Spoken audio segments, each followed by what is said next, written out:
溫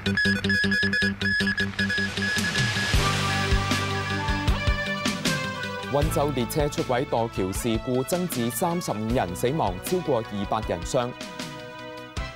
有內地專家話，前面列車未能發出壞車訊息並唔尋常。兩個男人喺東龍洲潛水一死一傷。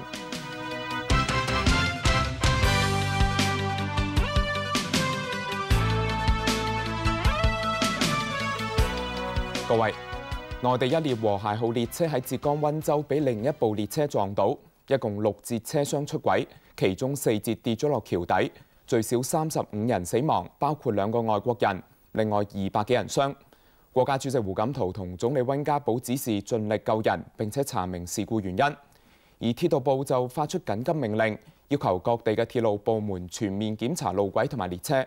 我哋先睇下現場嘅情況。當局日頭派人喺浙江溫州出事現場加緊清理，喺高架橋嘅車廂送返地面。當局以電纜捆綁住車廂，由多架挖掘機拖落嚟，並派人入內進行調查。完整的客車的車廂，最後一節較為完整嘅車廂，下晝亦都從高架橋上掉落嚟。由於每節車廂有大約40-50噸，要移走都有一定難度。當局已經揾到 D301 次列車上嘅行車記錄儀，已經送交相關部門進行檢測，期望有助了解事故原因。到下晝5點幾，當局喺事故現場發現一個幸存者，係一個4歲男仔，隨即接受檢查。韋涛總書記、溫家寶總理委派，國家主席胡錦濤同總理溫家寶已經委派副總理張德江到溫州指導相關工作。鐵道部部長盛光祖亦都到場巡視。我們一定會盡快地把這個事故原因分析清楚，對社會有一個明確的交代。胡錦濤同溫家寶等中央領導人作出重要指示，話首要任務係救人，並要查明事故原因，妥善做好善後工作。張德江朝早去到溫州，就隨即到醫院探望同慰問傷者。出事嘅其中一列 D3115 班次和諧號動車係喺星期六下晝4點幾由杭州出發開去福州。到夜晚8點半左右，喺溫州因為閃電擊中路軌，導致列車暫停。後面嘅 D301 班次由北京開往福州嘅列車收掣唔切，撞到前面嘅 D3115 列車。後面列車4節車廂由高架橋上墮地，其中第4節就好似蠟燭咁垂直懸掛住。而喺高架橋上，後面嘅列車第5節車廂衝咗入去前面列車嘅最後一節，2節車廂因為巨大撞擊力冚埋一齊。有救援人員話，由於事發一陣列車速度非常快，撞擊發生只係有0點幾秒嘅時間，所有人都難以嚟得切反應。列車多節車廂嚴重損毀，甚至扭曲變形。車廂入面旅客衣物行李散落一地。我們乘客的衣服、鞋子，還有這些所有的什麼短片。發生事故嘅2列列車當中，前面一列有900幾人，後面一列就有500幾人。當局事後疏散咗1000幾人。今次事件造成超過200人死傷，喺08年以嚟內地死傷最嚴重嘅一次鐵路事故。無線電視記者李偉達報導。記者林子豪而家就喺溫州嘅意外現場㗎，係啦，現場嘅清理工作進行成點呢？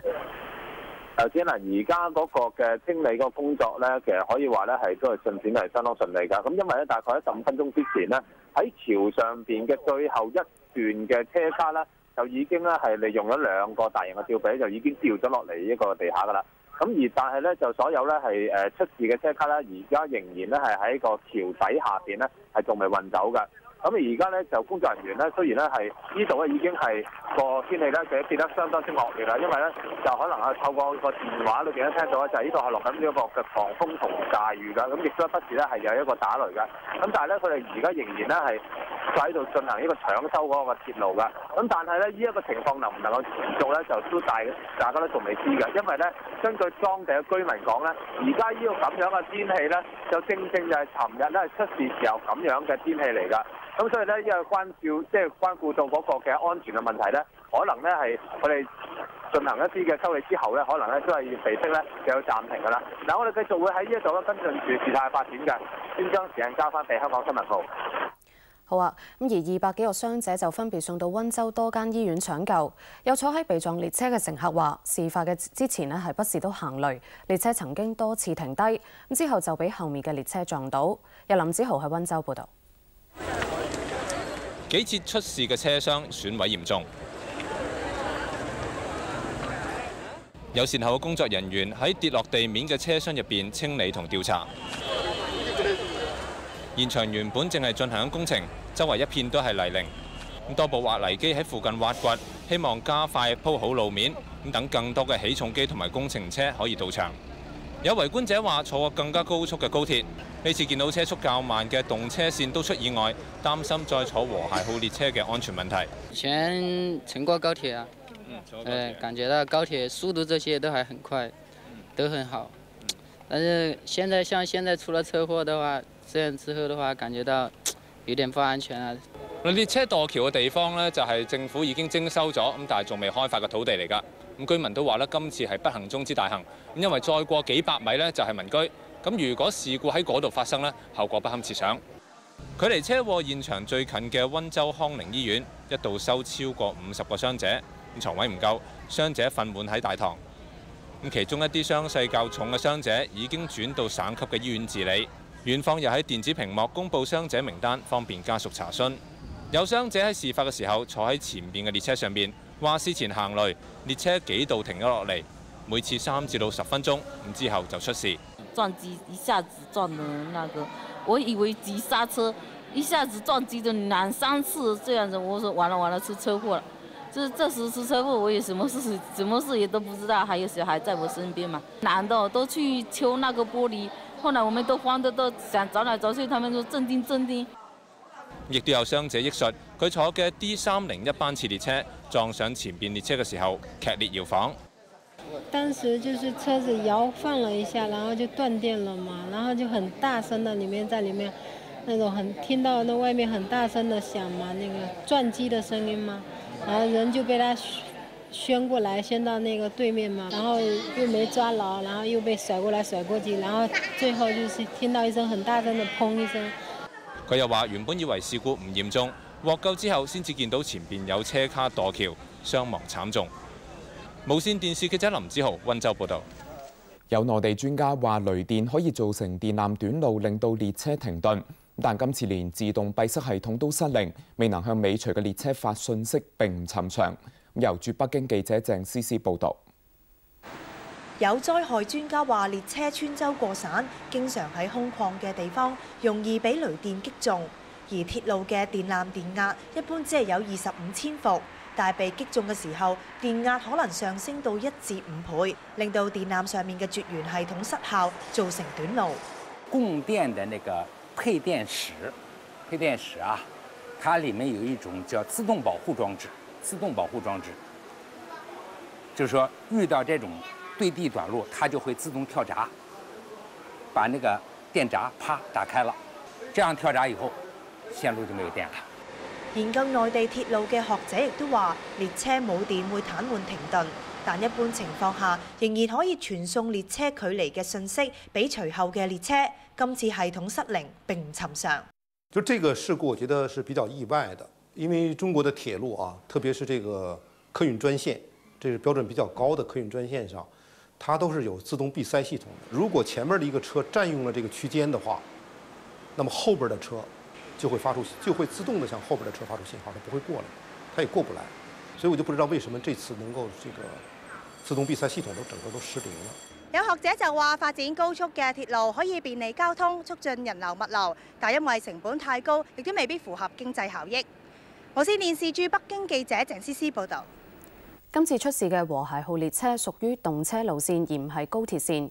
有專家話，動車路線喺既有嘅鐵路上改造，可能出現唔完善嘅地方。由駐廣州記者陳嘉欣報導。今次出事嘅湧台灣鐵路溫州段，09年9月底開通，列車採用國產和諧號 CLH1B 型動車組，最多有16節嘅車廂，包括係10節具動力車廂同埋6節普通車廂。今次出事嘅列車屬於動車，而唔係高鐵。喺內地，動車同埋高鐵喺速度上有明顯嘅劃分㗎。